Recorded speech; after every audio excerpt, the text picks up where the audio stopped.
యోబు గ్రంథం 14వ అధ్యాయము 14వ వచనం. మరణమైన తరువాత నరులు బ్రతుకుతారా? చాలు, అర్థం చెప్పండి. మరణమైన తరువాత మనుషులు మరలా బ్రతుకుతారా? ఇది ఒక పెద్ద ప్రశ్న. చనిపోయిన తర్వాత మనుషులు బ్రతుకుతారా? చనిపోయిన తర్వాత మనుషులు మరలా బ్రతుకుతారు అని అపోస్తుడైన పౌలు బోధ చేస్తా ఉన్నాడు.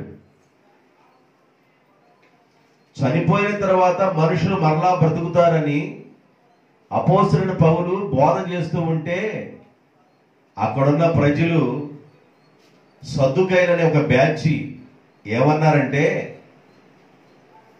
మరణమైన తర్వాత ప్రజలు మరలా ఎలా బ్రతుకుతారు? ఏం చెబుతున్నారు మీరు? దేవుడు లేడు, దెయ్యము లేదు, దేవదూత లేరు, మరణమైన తర్వాత మనుషులు ఇంకెలా బ్రతుకుతారు అని సద్దుకైలు అంటే, పరిసయ్యులని ఒక బ్యాచ్ ఏమన్నారంటే, మరణమైన తర్వాత మనుషులు బ్రతుకుతారు, దేవుడు ఉన్నాడు, దెయ్యము ఉంది, దేవదూతలు ఉన్నారని పరిసయ్యులు నమ్ముతున్నారు. సద్దుకైలు నమ్మటం లేదు. అపోస్తుల కార్యంలో ఉండింది ఆ విషయాలు. దొరికిందా? ఎన్న అధ్యాయం? అపోస్తుల కార్యం 23వ అధ్యాయంలో ఆ విషయాలు సంభాషణ ఉంటుంది, చదవండి. వారిలో ఒక భాగము సద్దుకైలను పౌలు గారిని ఒక సభ ఎదుట తీసుకొచ్చి నిలబెట్టారు.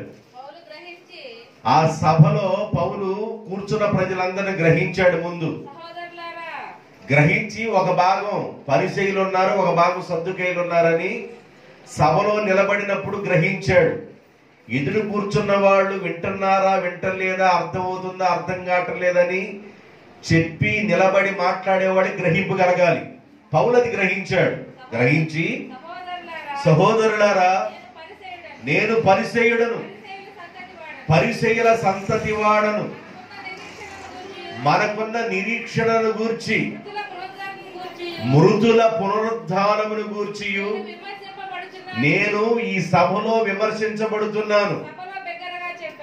ఓ పరిసయ్యులారా, నేను కూడా పరిసయ్యుడే అనగలే అసలుకి ఎక్కడ లేని ప్రాణం లేచి వచ్చిందంట పరిసయ్యులకి. ఇప్పుడు ఇంటి పేరటోళ్ళు ఎవరన్నా వచ్చి వాకింగ్ చెబుతున్నారు కండి, సహోదరులారా మా ఇంటి పేరు ఇది అని అన్నారు అనుకోండి, ఆ ఇంటి పేరు కలిగిన వాళ్ళు ఉన్నారనుకో, ఎప్పుడెప్పుడు వాక్యం ముగిస్తాడా, ఎప్పుడెప్పుడు వెళ్ళి ఆయన మాట వేసుకోవాలి అన్నట్లు ఉండింది. ఎందుకంటే ఇంటి పేరు మా ఇంటి పేరు, మా ఇంటి పేరు, మా తాతోళ్ళు ఏదో ఒక విత్తనం వెళ్ళి ఎక్కడో పడి ఉంటది, అందుకని వాళ్ళు అక్కడ ఎదుగుతున్నారు, మేమేమైనా ఎక్కడ ఎదుగుతున్నాం, మా ఇంటి పేరటోళ్ళు అని అభిమానం కలిగింది. అలాగే పరిసయ్యులుగా ఉన్న ఈ పౌలు గారు, సహోదరులారా నేను కూడా పరిసయ్యుడే, మనకు ఒక నిరీక్షణ ఉంది కదా. మనకి ఏ నిరీక్షణ ఉందంటే, మృతులు మరలా పునరుద్ధానంలో లెగుస్తారని మనకు ఒక నిరీక్షణ ఉంది. దాని గురించి నేను విమర్శించబడుతున్నాను ఇక్కడ.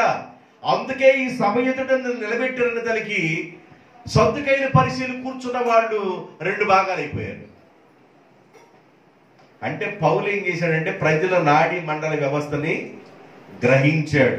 ఎదుటివాడు వింటున్నాడా వింటలేదా, వాళ్ళ నాడి పనిచేస్తుందా లేదా, వాళ్ళ మైండ్ సెట్ మన మీద ఉందా, బయట ఏమన్నా పిసుకుల మీద ఏమన్నా ఉందా అనేది చెప్పేవాడు గ్రహించాలి. అది గ్రహించి బోధ చేస్తున్నాడు పౌలు.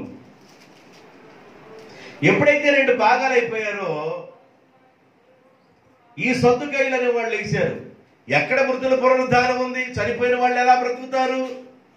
నువ్వు బలేవాళ్ళలాగా ఉన్నారు. ఎంతో మంది చనిపోయారు, ఎక్కడ బ్రతికారు? చనిపోయిన వాళ్ళు ఇక బ్రతకడం లేదు, దేవుడు లేడు, దెయ్యం లేదు, దేవదూతలు లేరు అంటున్నారు. ఈయన అంటాడు దేవుడు ఉన్నాడు, దేవదూతలు ఉన్నారు, దెయ్యాలు కూడా ఉన్నాయి, మృతుల పునరుద్ధానం కూడా ఉందని పౌలు బోధిస్తున్నాడు. యోబు గ్రంథంలో అదే ప్రశ్న వేయబడుతుంది. చనిపోయిన వారు మరలా బ్రతుకుతారా? పౌలు గారి బాధ ఏంటంటే మరలా వారు బ్రతుకుతారు. దేవునికి స్తోత్రం. చనిపోయిన వారు మరలా బ్రతుకుతారు. హెబ్రీయులకు రాసిన పత్రిక 9:27 హెబ్రీయులకు రాసిన పత్రిక 9:27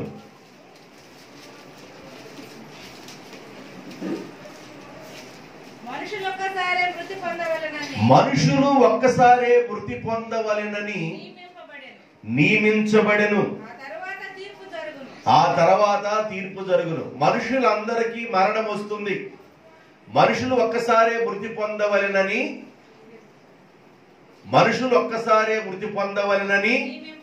నియమింపబడెను. నిజమే కదా? మరణం అనేది 2 సార్లు వచ్చిందా, ఒకసారి వచ్చిందా? శరీరానికి ఒకసారి మరణం వస్తుంది.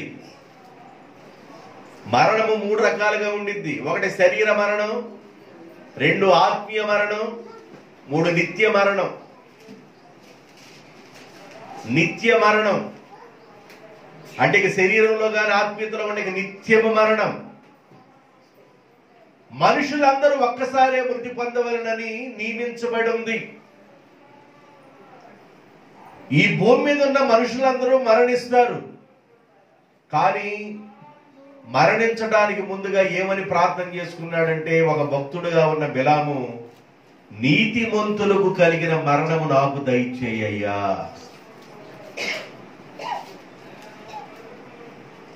నీతిమంతుల మరణము నాకు దయచేయనాయన. ఒక మనిషి ఎలతానే జస్ట్ ఎదురు దెబ్బ తగిలినట్లుగా తగిలి అట్లా వాలిపోయి చనిపోతాడే, అది మరణమా చెడ్డ మరణమా? మంచి మరణం. మంచాన్ని పడి కడిగేవాళ్ళు లేక, ఎత్తేసేవాళ్ళు లేక, పడుకొని మంచం మీద నడిపెనక మచ్చలు పడి పుళ్ళు పడి, ఆ పుళ్ళు వెనక రసిగారత, వాటి మీద కొబ్బరి నూనె వేస్తున్నా, వాటి మీద పౌడర్ కొడతావన్నా ఆ వాసనకు తట్టుకోలేక, ఆ బాధ వర్ణించలేని బాధ. చూసేవాళ్ళు విసుక్కుంటానే ఉంటారు. ఒక్కోసారి ఎక్కడైతే గాయాలుగా అయిపోయినాయో ఆ గాయాల మీద మనం పెట్టకుండానే, మనం పిలవ పెట్టకుండానే చిన్న చిన్న బీవులో ఉన్న పురుగులు లాంటివి ఆ గాయాల మీద పారాడుతూ ఉంటాయి. ఏ గాయాల మీద? నడిపికి పడతాయి చూసారా? మంచం మీద అట్టకు పడుకొని ఉంటాం. ఆ కింద ఉన్న నడువు భాగానికి పడుకొని బొబ్బలు వచ్చి ఆ బొబ్బలు పగిలిపోయిన బొబ్బల మీద నువ్వు కొబ్బరి నూనె వేసినా, పౌడర్ వేసినా అక్కడ చిన్న పురుగులు, బీవులో పారాడే పురుగులు లాంటివి, తెల్లగా సన్నగా ఉండే పురుగులు దాని మీద పారాడుతూ ఉంటాయి. చూడలేము. కూర్చుంద కడిగే వాళ్ళు ఉండరు, డైపర్లు వేస్తారు. కష్టం. ఎత్తేసేవాళ్ళు ఉండక, చూసేవాళ్ళు ఉండక. నేను ఈ విషయాలు ఎందుకు చెబుతున్నానంటే, ఈరోజు క్లియర్గా దేవుడు చెప్పమంటున్నాడు. దేవుడు. పిల్లలు గనక బయటికి వెళ్ళిపోయి వాళ్ళు బత్తి పిసుకుతున్నారా, కూర్చొని పిసుకుతున్నారా, అర్థం కాక పిసుకుతున్నట్లుగా వీళ్ళు కూడా అర్థం కాక పిసుకుతా ఉంటారు. అలాంటి మరణం అనేది చాలా వేదనకరమైనది. ప్రతి మనిషికి మరణం రావలసిందే. ప్రతి మనిషి మరణించవలసిందే. ఇది నియమము. మరణించడానికి ముందుగా బిలాము అనే ప్రవక్త ఏమని ప్రార్థన చేశాడంటే, నీతిమంతులకు కలుగు మరణమును నాకు దయచేయ్యా. అయ్యా, ఎక్కడో తీసుకుపోయి అలాగే నేను చనిపోకుండా, చూసేవాళ్ళు లేకుండా, తిట్టుకునేవాళ్ళు లేకుండా, చూసేవాళ్ళకి ఎత్తేసే వాళ్ళకి గుణగుణగుణలాడుతా తిట్టుకుంటా పరిచయం చేసేవాళ్ళు కాకుండా నాకు నీతిమంతులు కలిగే మరణము నాకు దయచేయని ప్రార్థన చేశాడు. నాకు తెలిసిన ఒక అతను 10 మంది పిల్లలు. తనకి ఎంతమంది పిల్లలు? 10 మంది పిల్లలు. పాస్టర్ సురేష్ గారు పూడివాడ, వాళ్ళ నాన్నగారికి 10 మంది సంతానం. వాళ్ళ నాన్నగారికి చావు అర్థమైపోయింది. పిల్లలందరికీ కబురు చేశాడు. పిల్లలందరూ వస్తున్నారు ఇంటికి. ఎక్కడెక్కడ ఉన్న వాళ్ళందరూ చదివేవాళ్ళు, కాస్త ఉద్యోగాలకు వెళ్ళిన వాళ్ళు, ఎక్కడెక్కడ ఉన్న వాళ్ళందరూ వస్తున్నారు. అందరు పిల్లలకి పలావ్ చేశారు, కొబ్బరన్నం చేశారు, అందరికి పెట్టారు. ఈయన కూడా పెట్టారు. ఈయన కూడా పిల్లలతో అందరితో చక్కగా మాట్లాడాడు. ఈయన కూడా కొబ్బరన్నం తిన్నాడు, తిని పడుకున్నాడు. పిల్లలందరితో మాట్లాడుకున్నాడు. 10 మంది పిల్లలు వచ్చారు. 10 మంది పిల్లలతో మాట్లాడుకున్నాడు. అందరూ అన్నం తిన్నారు. ఈయన కూడా సంతోషంగా వాళ్ళతో అన్నం తిన్నాడు, పడుకున్నాడు. పడుకున్న మనిషికి లేవల. తన మరణం తనకి అర్థమైంది. మరణం అర్థమైంది. అందుకని ఒకరోజు పిల్లలందరూ పిలుచుకున్నాడు. యాకోబు కూడా తన మరణం అర్థమైనప్పుడు యేసేపుని పిలుచుకున్నాడు. తన మరణం అర్థమైనప్పుడు యేసేపుని పిలుచుకొని, అయ్యా నేను చనిపోతే ఒకవేళ ఈ ఐగుప్తిలో పాతి పెడతావేమో, దయచేసి నన్ను అలా చేయబాకు.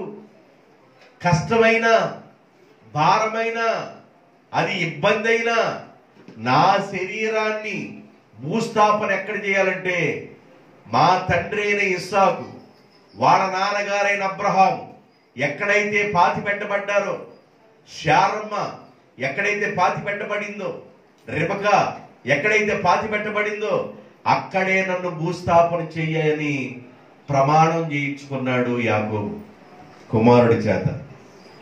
చనిపోయిన తర్వాత బోర్న ఏడుస్తా ఉంటే ఈ విషయం రాజుగారికి తెలిసింది. దేనికోసం బాధపడతారు? బాధపడబాకండి, రంగరంగ వైభవంగా తన అంత్యక్రియలు జరిగించండి అంటే, అది కాదు రాజా, మా నాన్నగారు మా పితరులు ఉన్న స్థలంలో పాతి పెట్టమని కోరారు అంటే, మన రథాలు తీసుకోండి, మన గుర్రాలు తీసుకోండి, మన ప్రజలు తీసుకోండి, మీ పితరులు ఎక్కడైతే ఉన్నారో అక్కడే పాతి పెట్టరండి అని చెప్పేసి ఆ శవాన్నంట సుగంధ ద్రవ్యములతో చెడిపోకుండా, వాటిని శుభ్రంగా, దేహము చెడిపోకుండా ఉండే ద్రవాలు ఉన్నాయి, వాటిని సిద్ధపరిచి ఆయన తీసుకుని వెళ్ళారు. ఐగుప్తు దేశంలో ఫరో రాజులు చనిపోయిన తర్వాత పిరమిడ్లు కట్టారు.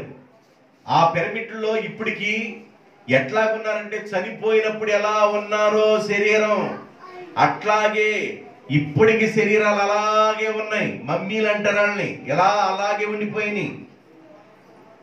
ఆ ముఖానికి, శరీరానికి, తలకి, అరికాళ్ళ దగ్గర నుంచి మొత్తం ఒక ద్రవాన్ని రాస్తారు.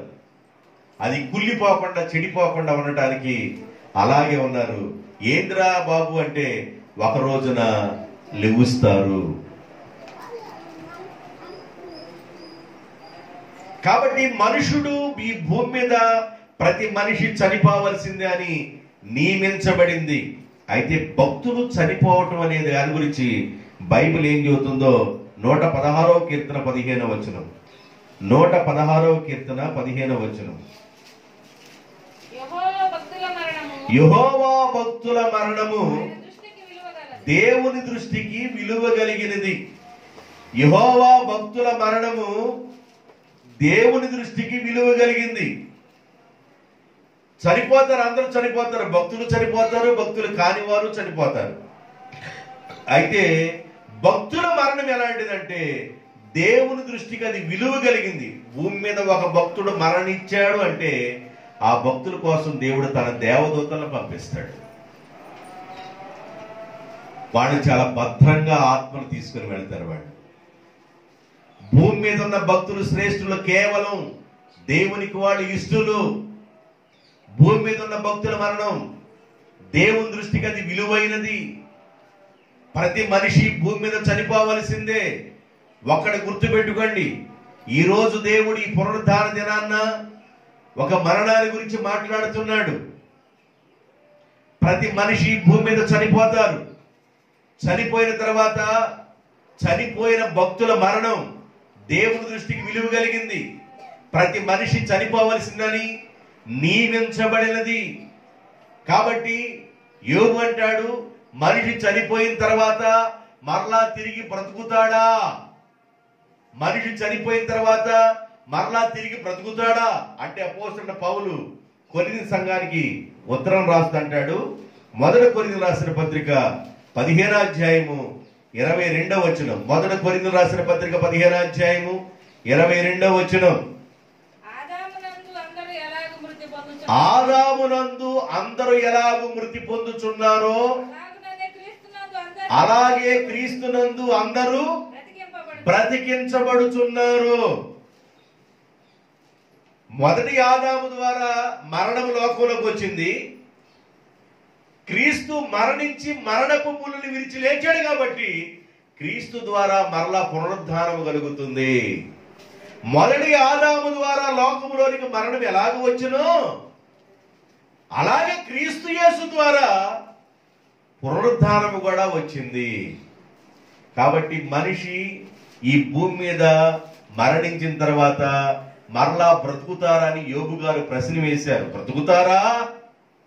యోబు గ్రంథంలో ఈ గొప్ప ప్రశ్న ఉంది. మనిషి మరణించిన తర్వాత ఈ భూమి మీద మరలా బ్రతుకుతారా అంటే పౌలు గారు కొరింథీ సంఘానికి రాస్తుంటాడు, క్రీస్తు యేసుని బట్టి మరలా వారు బ్రతుకుతారు. దేవునికి స్తోత్ర, హల్లెలూయా. మరణం అనగానేమిటి? ఇదొక ప్రశ్న. మరలా మరణం అనగా ఏమిటి? ప్రసంగి గ్రంథం 12వ అధ్యాయం 7వ వచనం. ప్రసంగి గ్రంథం 12వ అధ్యాయం 7వ వచనం. ఆదికాండం 3:19.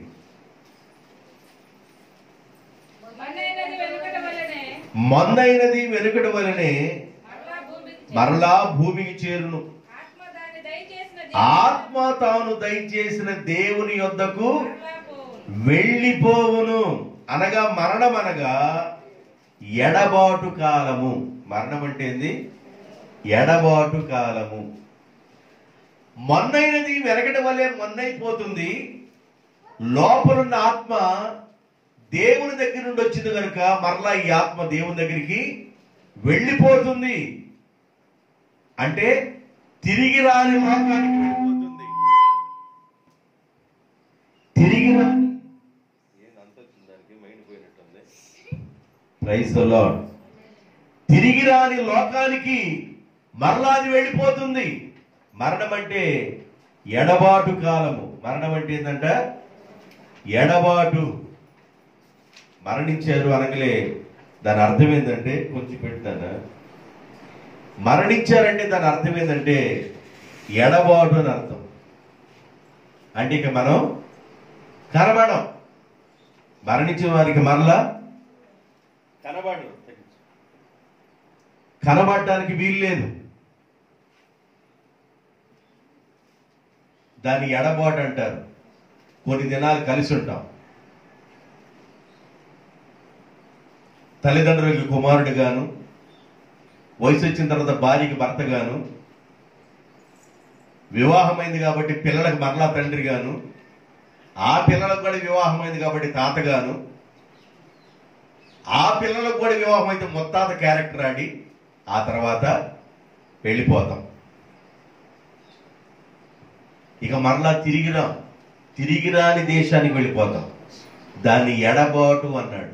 అంతే. భూమి మీద ఉండగానే భార్యను భర్త ప్రేమించటం, భూమి మీద ఉండగానే భార్య భర్తకు లోబడి ఉండటం, ఒకరిని ఒకరు అర్థం చేసుకొని జీవించడం చాలా ప్రాముఖ్యమైంది. ఈ సన్నాసుడు ఎప్పుడు పోతాడో అర్థం కావట్లేదు అయ్యా. ఈ సన్నాసుడు ద్వారా నా కుటుంబం గుల్లైపోతుంది. ఈ సన్నాసుడు పనికి పల్లెడు దారయ్యా.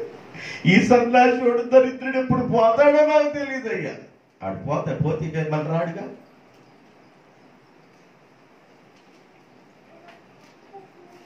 పోతే రాడుగా.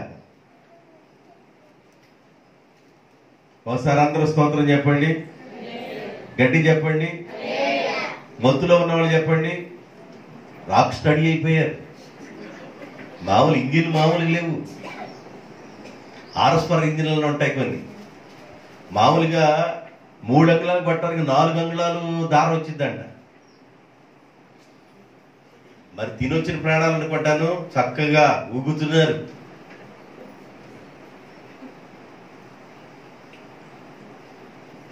మరణం అంటే ఎడబాటు కాలం.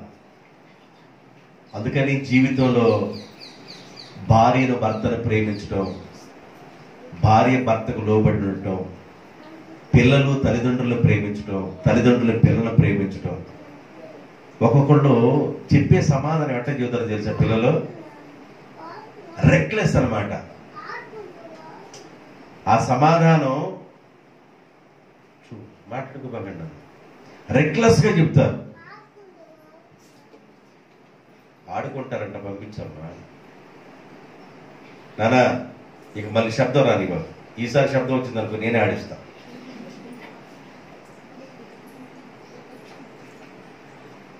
రెక్లెస్ గా చెప్తారు సమాధానం. అంటే వాళ్ళు ఏదో మనల్ని పెట్టి పోషిస్తున్నట్లుగాను, వాళ్ళు ఉప్పుకి కారానికి చింతపండుకి అన్ని తీసుకొచ్చి జరుపుతారు. అట్లా జరిపే రోజు అయితే ఇక బతికిరాడు.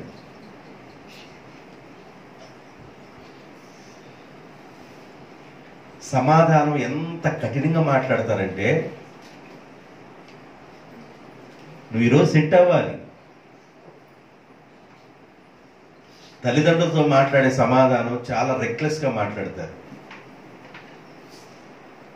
నేనెంత పనికి మాలినోడిని, నేను ఇలా మాట్లాడుతున్నాను, బుద్ధిమాలినోడిని, తల్లిదండ్రులతో నేను ఇలా మాట్లాడొచ్చా,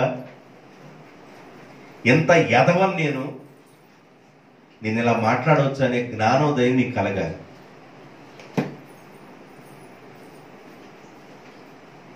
తల్లిదండ్రులు కాస్త రెక్కలిచ్చి నీకు అన్ని విధాలుగా నీకు సేఫ్ జోన్ ఇస్తే, సేఫ్ జోన్లో ఎలా ఎదగాలో పిల్లలకు కూడా తెలుసుకోవాలి,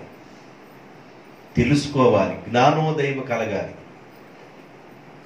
కొందరికి ఎన్ని చెప్పినా జ్ఞానోదయం కలగదు. ఏదైనా ఫంక్షన్ రాగానే నలుగురు కుర్రాళ్ళు ఏర్పడిన వెంటనే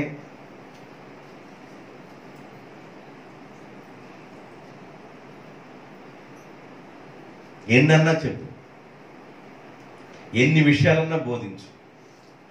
గొర్రెకి బెత్తిడే తోకన్నట్టుగా అంటాడు. ఎన్ని చెప్పినా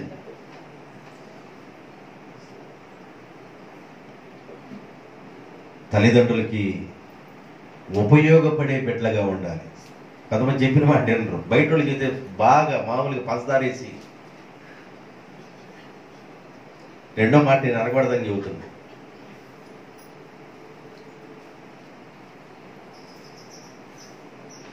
వాళ్ళ సంఖ నాగుతున్నాడే అంటారు చూసారా.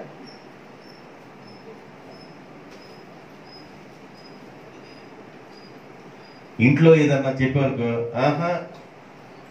అప్పుడు తల్లిదండ్రులకి ఏమనిపించిందంటే, ఏంద్రా ఈ అడ్డగాడిని మేపినట్టు మేపుతున్నాం కదా,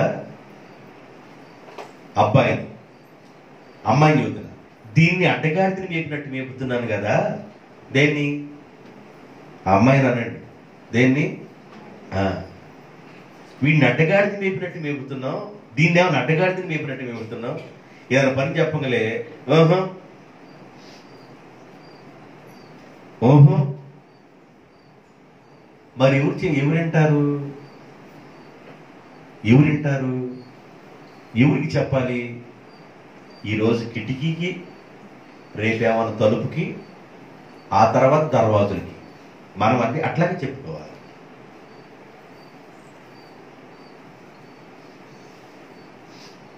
భార్య భర్తలు ఇద్దరు మాట్లాడుకోవట్లేదంట, కోపం వచ్చింది. భర్త అంటే ఆకలి అన్నం రాసి సీటు పెడతాడంట. నాకు ఆకలి అవుతుంది, అన్నం పెట్టాను. ఆ సీటు చూస్తే నీకు అన్నం పెట్టింది లేకపోలేదు. ఆమె ఏం రాసిద్దంటే, నువ్వు కూరగా తీసుకురాలేదు కదా, పచ్చడి నోరేనని ఆమె పెట్టిద్దంట. మళ్ళీ సీటు రాస్తాడంట.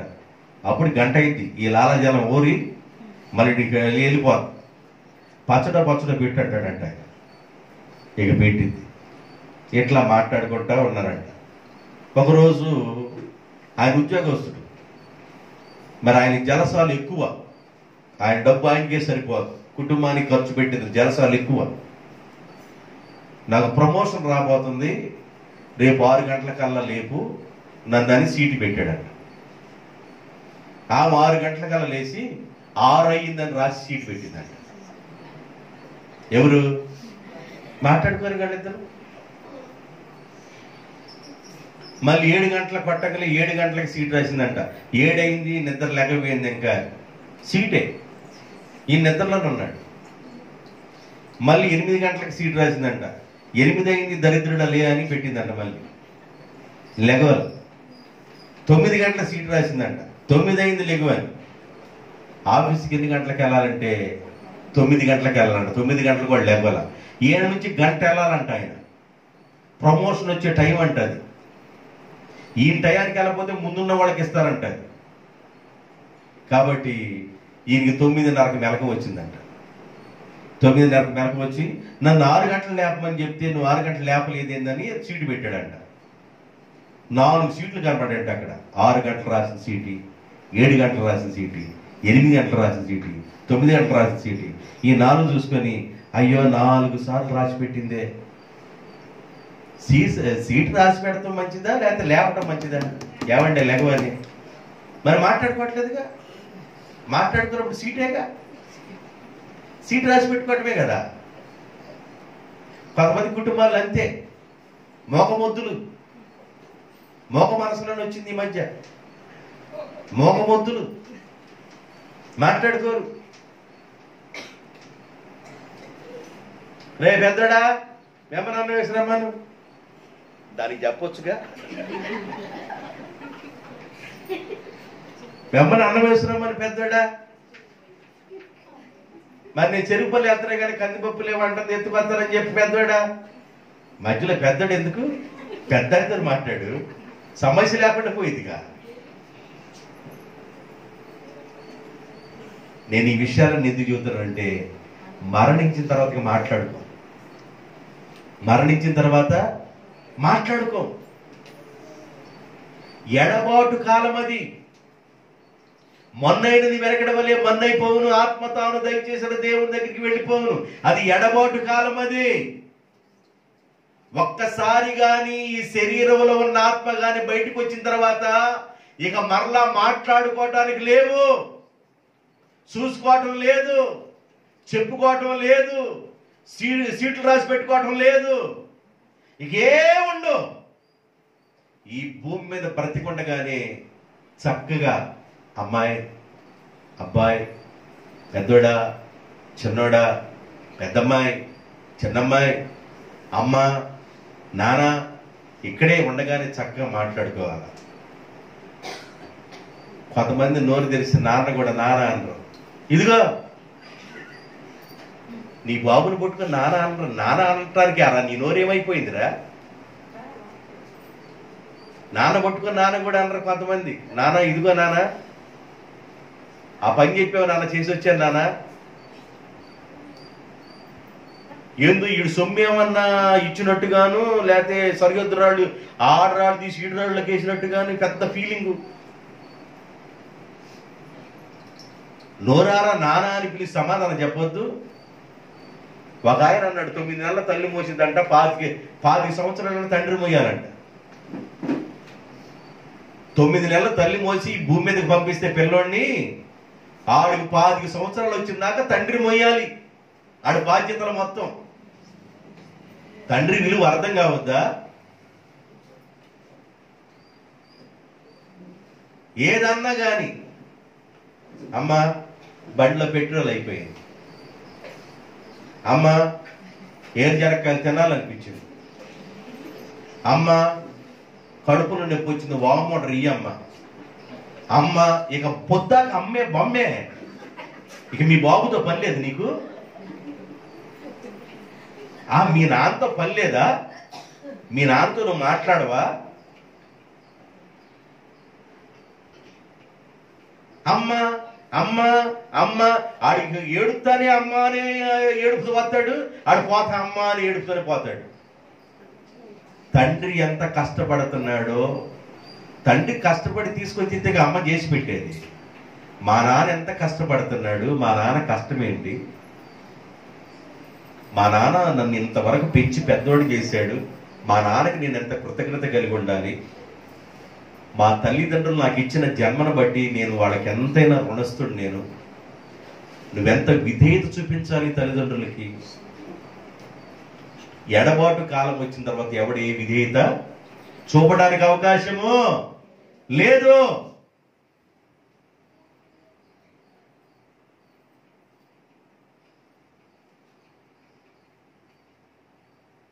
ఈ అమ్మ ఉండిద్ది, చీరల్లో దాచిపెట్టిద్ది చెప్పబెట్టకుండా. ఈ ముంతలు పెట్టబోయి ఆ ముంతలు పెట్టిద్ది. ఈ ముంత ఆయన ఎదుగుతాడని, ఆ ముంత కూడా ఎదుగుతుంటే స్టీల్ సేములో పెట్టిద్ది, అక్కడ ఎదుగుతుంటే భీములో నెట్టిద్ది. ఈమె గుండె ఈమె కొంటాయి.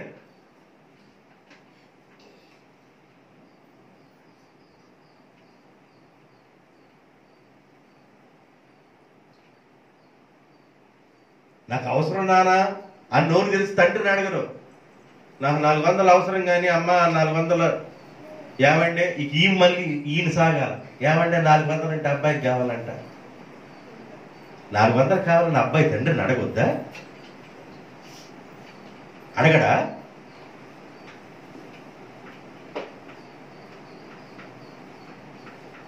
తండ్రి దగ్గర స్వతంత్రం లేకుండా బ్రతుకుతా ఉంటారు కొంతమంది.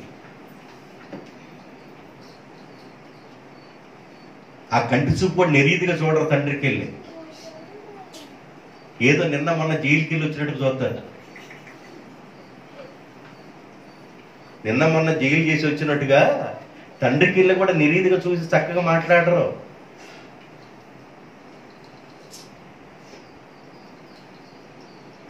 ఈరోజు నువ్వు సరేదుగాక యేసు నామములో.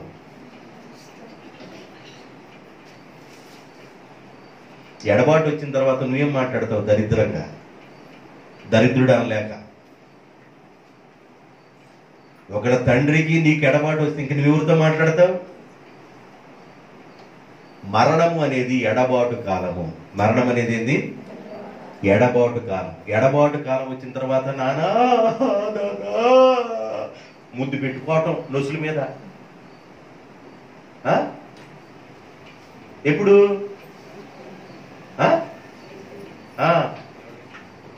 ఏడ ముద్దు పెట్టుకున్నావు ఇంటి దగ్గర పెట్టి తీసుకెళ్ళి ఆ కొట్లో పెట్టిన తర్వాత కూడా మళ్ళీ కొట్లో దూకి నేను మళ్ళీ ముద్దు పెట్టుకోవటం. ఏం లేదు అది బతికొండగా.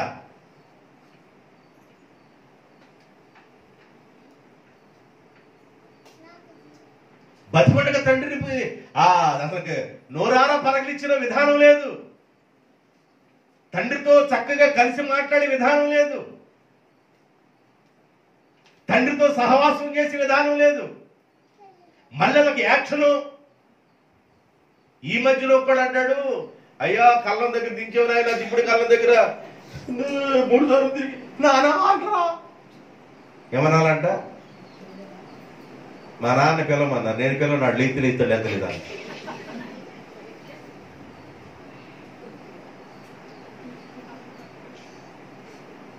ఈ శాతాలు నేను ఏడు చేస్తాను? ఏమన్నా పిల్లలు అన్నాడు, ఏడ పిలిచేదాన్ని.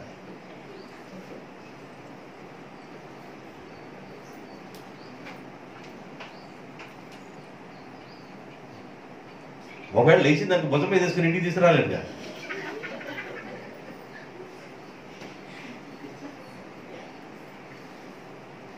బ్రతికొండగానే తల్లిని తండ్రిని ప్రేమించండి. దేవునికి స్తోత్రం. బ్రతికొండగానే తల్లి తండ్రిని ప్రేమించండి. నువ్వు ఈ స్థాయిలో బ్రతుకుతున్నావంటే నీ కొరకు వాళ్ళు ఎన్ని విషయాల్లో త్యాగం చేసి, ఎన్ని విషయాల్లో చంపుకొని నిన్ను ఒక రూపంలోనికి నడిపిస్తున్నారో తల్లి తండ్రుల కష్టాన్ని గుర్తుపెట్టుకోండి. నోరారా తండ్రితో మాట్లాడండి, నోరారా తల్లితో మాట్లాడండి.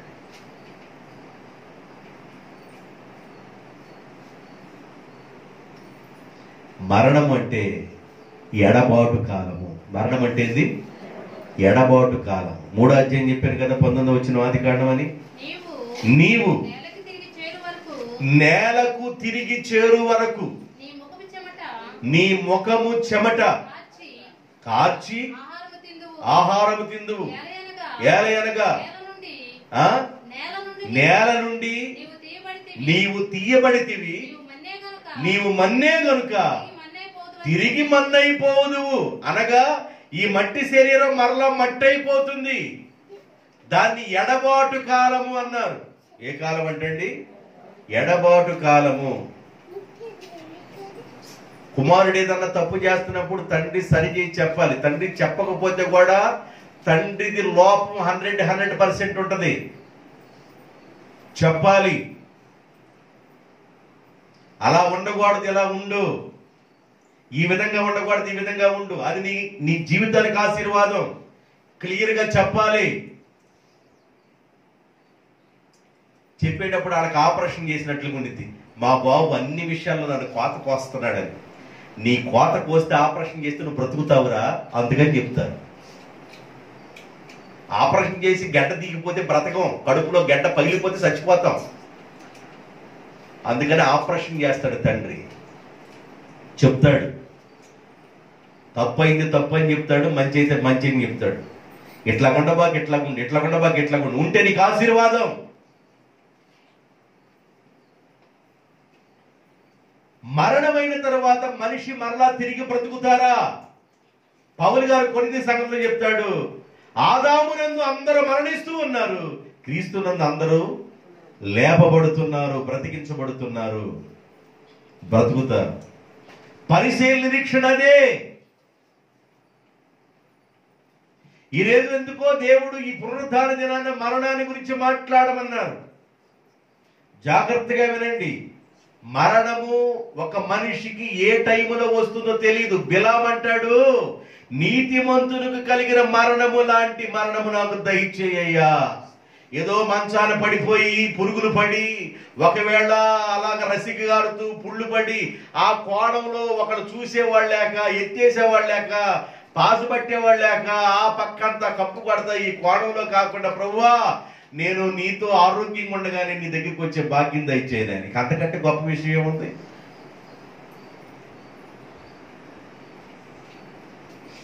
మరణం అనేది ఎడబాటు.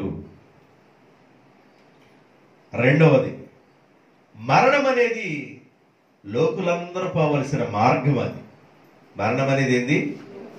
లోకులందరూ పోవలసిన మార్గం. అది రాజుల గ్రంథం 2వ అధ్యాయం 1-2 వచనాలు. దావీదునకు మరణకాలము సమీపించినప్పుడు అతడు తన కుమారుని పిలిచి ఎలాగూ ఆజ్ఞ ఇచ్చాను. నేను తందలేదు కదా.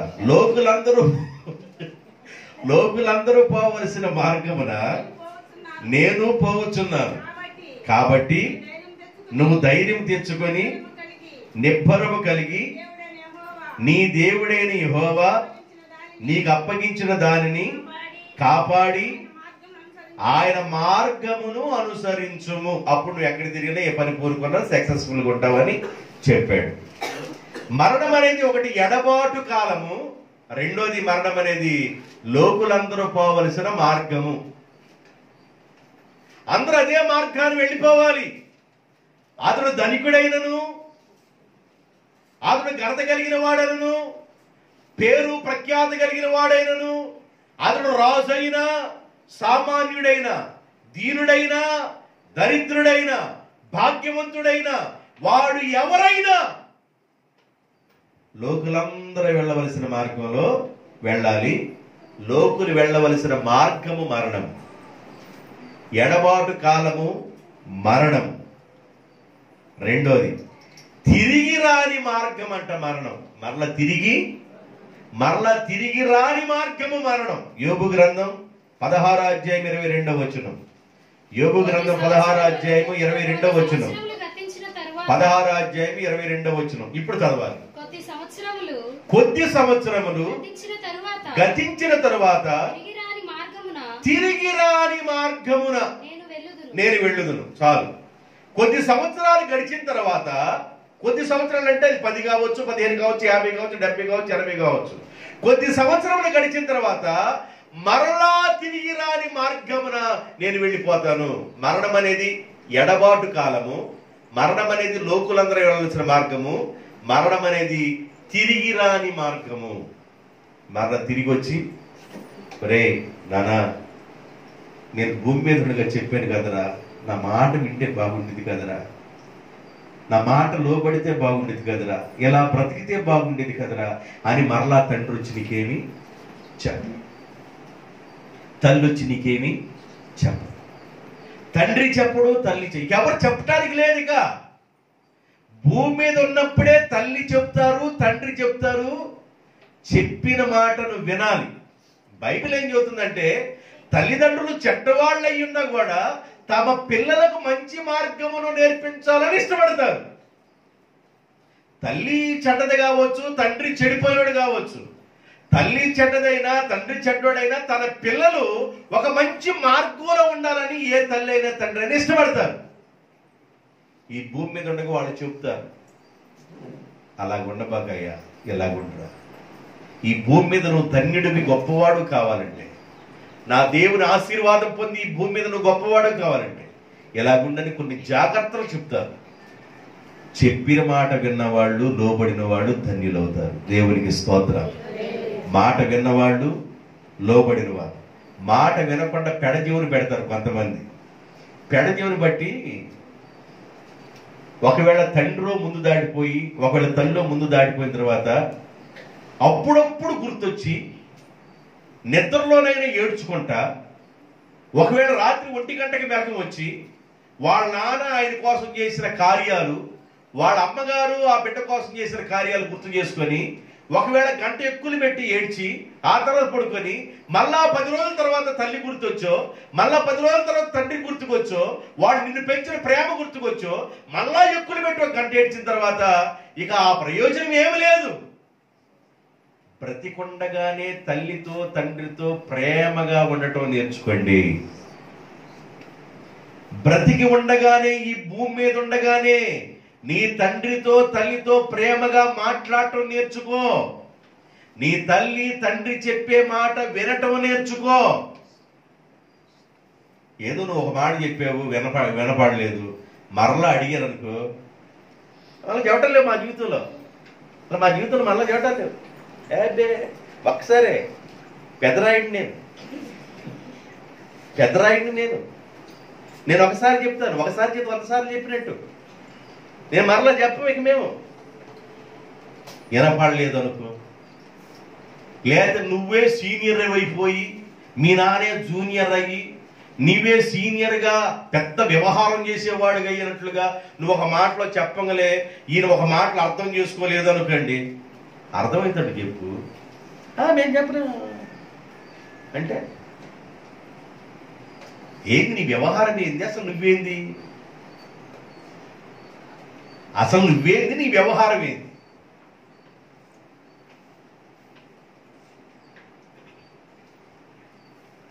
మేము ఒక్కసారి కొనిపించేది రెండోసారి కొనిపించాం అని ఎట్లా అన్నావు అనుకో,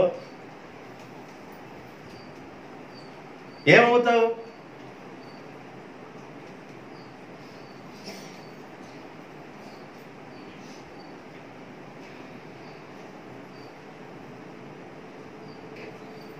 తొందరపాటు చాలా అనర్థాలు. తొందరపడకూడదు.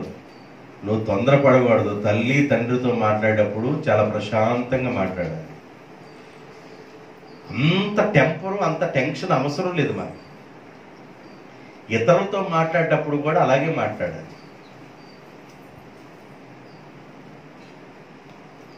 ఒక్కోసారి కొన్ని విషయాలు అర్థం కావు. రాత్రి ఎలిజబెత్తమ్మ వాళ్ళ దీపిక వాళ్ళ అత్తగా బాగాలేదు, జ్వరం అని ప్రార్థన చేయమని.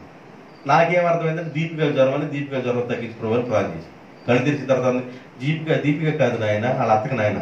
సరేలేదు, ఎవరు ఒకరు స్వస్థపడతాడు వారు. అర్థం కాదు నాకు.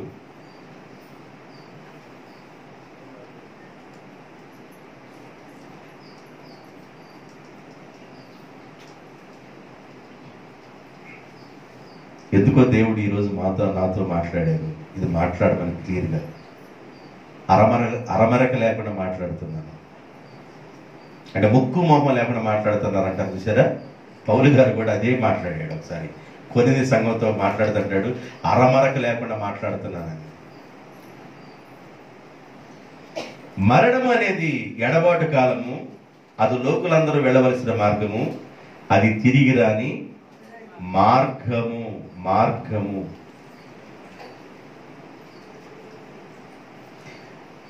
ఫైనల్లో ఒక 2 మాటలు చెప్పేసి ముగిస్తాను. భౌతికంగా అంటే కనబడుతున్న ఈ శరీరంగా మరణించిన తరువాత ఏమి జరుగుతుంది? మరణించిన తర్వాత ఇది భౌతిక దేహం మీకు కనబడదు కదా. ఇప్పుడు భౌతిక దేహం కనబడుతున్న ఈ శరీరం, ఒకవేళ నేను మరణించిన తర్వాత 1 రోజు ఉంటాను, 2 రోజులు ఉంటాను, 3 రోజులైనా నన్ను తీసుకెళ్ళి పాతి పెడతారు. ఇక కనబడదు, ఇక నా దేహం కనబడదు, నా జ్ఞాపకాలు కనబడతాయి. నేను మంచి చేస్తే మంచి కనబడదు, చెడు చేస్తే చెడు కనబడదు. అవే నా వెంట వస్తాయి. భౌతికంగా మరణించిన తర్వాత ఏమి జరుగుతుంది? జాగ్రత్తగా వినండి. మరణం అనేది ప్రతి మనిషికి వచ్చే జాబ్. ఇది మరణం అనేది ప్రతి మనిషికి వస్తుంది, ప్రతి మనిషికి వచ్చేది ఇది. కుమారుడి క్యారెక్టర్ నుండి పెళ్లి కుమారుడి క్యారెక్టర్కి వెళ్ళామంటే ప్రమోషన్ వచ్చినట్టు. ఆ తర్వాత ఒక బిడ్డ పుడితే ఇంకో ప్రమోషన్ వచ్చినట్టు.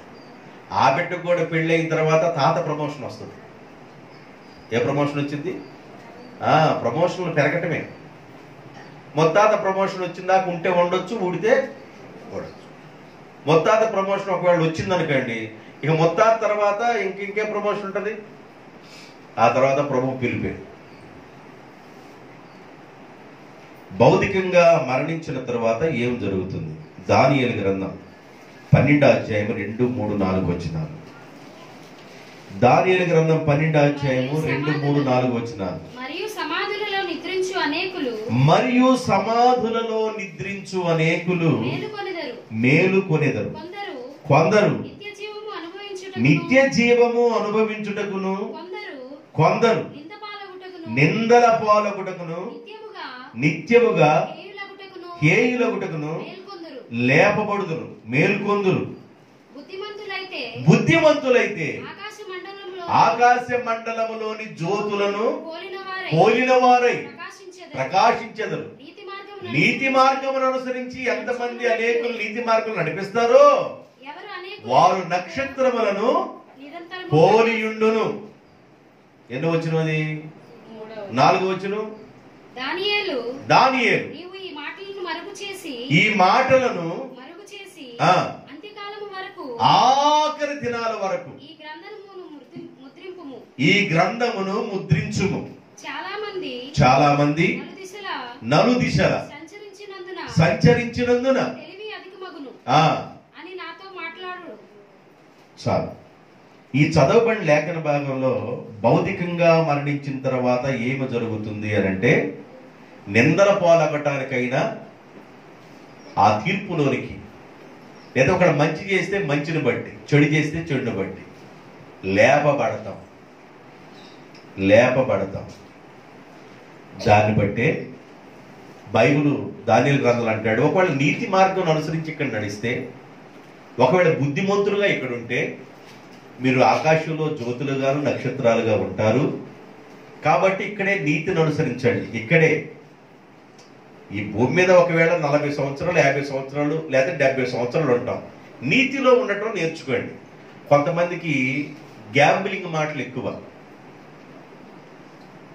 దాన్ని తెలుగులో తబ్బర మాటలు అంటారు. ఏం మాటలో చెప్పండి? ఏం మాటలో? కొంతమందికి తబ్బర మాటలు ఎక్కువ. ఏడమాట ఆడ, ఆడమాట ఏడ. ఒక్కొక్కడు మాట చెబితే నీళ్లు బాగా పారుతుంది అంటే బురద కూడా ఉండదు ఆడ. నీళ్లు బాగా పారుతుంది అంటాడు ఒక్కొక్కడు, ఆడ బురద కూడా ఉండదు. ఒక్కొక్కడు మాటలు ఒక్కొక్క కోణంలో ఉంటాయి. నువ్వు బ్రతికే కొద్ది కాలంలో ఎన్ని అవసరమా? నీళ్లు పారితే పారిని అని చెప్పు, బురద ఉంటే బురద ఉందని చెప్పు. లేదు లేదు లేదు, మా రూటే వేరు. కొంతమంది మా రూటే వేరు. ఎన్నన్నా చెప్పు. కొంతమందికి మా తాత ముత్తాతలు నీతి నాకేరు, మేము ఇప్పుడు ఏమన్నా ఏదమ్మా వాళ్ళు ఏమన్నా నేతి నాకితే ఆ రెండోది మీకు తెలిస్తే పూర్తి చేసుకోండి.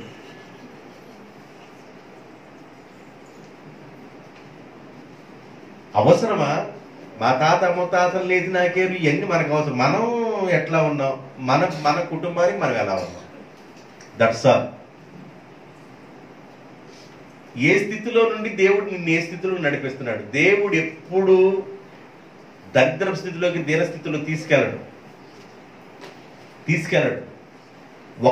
ఒక మెట్టు దేవుడు నిన్ను ఎక్కిస్తాడే కానీ ఒక మెట్టు దేవుడు నిన్ను దించడు.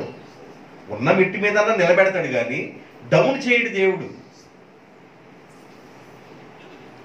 కాబట్టి ఈ భూమి మీద ఉండగా నీతిని అనుసరించావా, బుద్ధిమంతులుగా ఉన్నావా, జ్యోతులు నక్షత్రాలు పోలిన వారు ఉంటాం. ఒకవేళ అలా లేవా, నిందల పాలవ్వటానికి లేపబడతాం. భౌతికంగా మనం చనిపోయిన తర్వాత జరిగే కార్యక్రమాలు ఇవి. లాస్ట్ మాట 1 కొరింథీయులకు రాసిన పత్రిక 5:10. 2 కొరింథీయులకు రాసిన పత్రిక 5:10. ఎందుకనగా ఈ భూమి మీద ఉండగానే తాను జరిగించిన క్రియల చొప్పున అవి మంచివైనను సరే చెడ్డవైనను సరే ఈ దేహముతో జరిగించిన వాటి యొక్క ఫలమును ప్రతి వాడు అనుభవించవలసిందే. ఈ శరీరానికి చాలా రైట్స్ ఉంటాయి. ఈ శరీరం నా ఇష్టం వచ్చినట్లుగా నేను వాడుకోవచ్చు. పాపం చేయడానికి ఇష్టం వచ్చినట్లుగా ఈ శరీరాన్ని అప్పగించవచ్చు. నా కళ్ళ ముందు కొంతమంది చూశాను, కోడి పిల్లలు అయిపోయినట్లు అయిపోయి చచ్చిపోయిన వాళ్ళని నేను చూశాను. కోడి పిల్లలు ఎంత నైస్గా ఉన్న వాళ్ళు కోడి పిల్లలు అయినట్లుగా అయిపోయి మునగలు తీసుకొని చచ్చిపోయిన 40 సంవత్సరాలకు ముందుగానే చచ్చిపోయిన వాళ్ళని కొంతమంది చూశాను నేను. దేవుని బిడ్డలారా, బైబిల్ చెబుతుంది కొరింథీయులకు రాసిన 2వ పత్రిక 5:10 తాను జరిగించిన క్రియలు చొప్పున అవి మంచివైన సరే చెడ్డవైన సరే దేహముతో జరిగించిన వాటి యొక్క ఫలము ప్రతి మనిషి పొందాల. ఈ దేహము నీ ఇష్టం వచ్చినట్లుగా నువ్వు వాడకూడదు. నా ఇష్టం, నా శరీరం నా ఇష్టం వాడతా, వాడు. కానీ దానికి పనిష్మెంట్ ఖచ్చితంగా ఉంటుంది. పనిష్మెంట్ ఉంటుంది. చనిపోయిన తర్వాత కాదు, ఎక్కడుండగానే ఉండిద్ది. చనిపోయిన తర్వాత ఆ రూటి వేరు.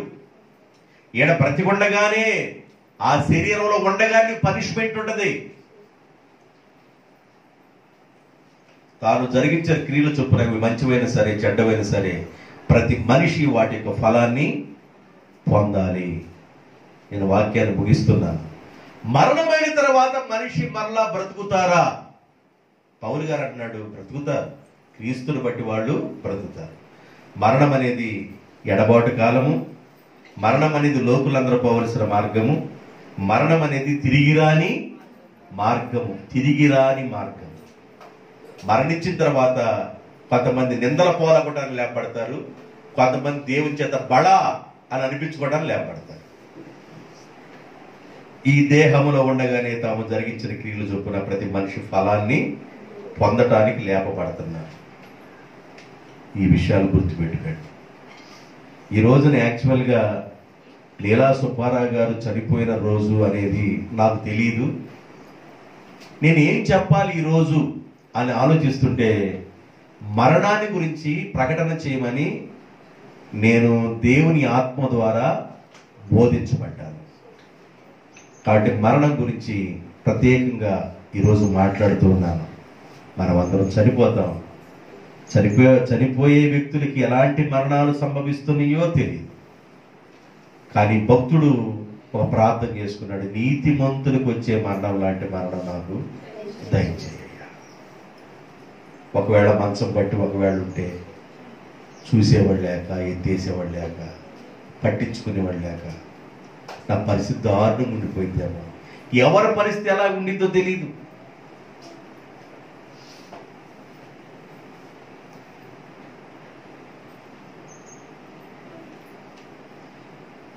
కాబట్టి పరిస్థితులు వేరుగుంటాయేమో. నన్ను జ్ఞాపకం చేసుకోవాలి.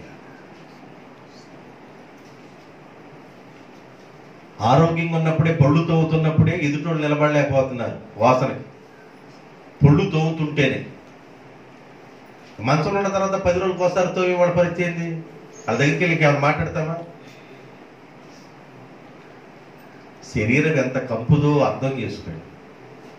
ఎందుకు ఈ శరీరం బట్టి ఎంత అతిశయపడుతుంటారో ఒక్కొక్కడు. దేవుడిచ్చిన ఈ శరీరాన్ని బట్టి అతిశయపడబాకండి. ప్రభు తన యొక్క మహిమ కోసం ఆ శరీరానికి ఇచ్చాడు. ఆ మంచి దేహాన్ని దేవుడికి ఇచ్చాడు. నీ దేహంతో దేవుణ్ణి మహిమపరచు. దేవుడి మాటలు దీవించును గాక. అందరూ తరలి వచ్చండి, ప్రార్థన చేసుకుందాం. తరలి వచ్చండి.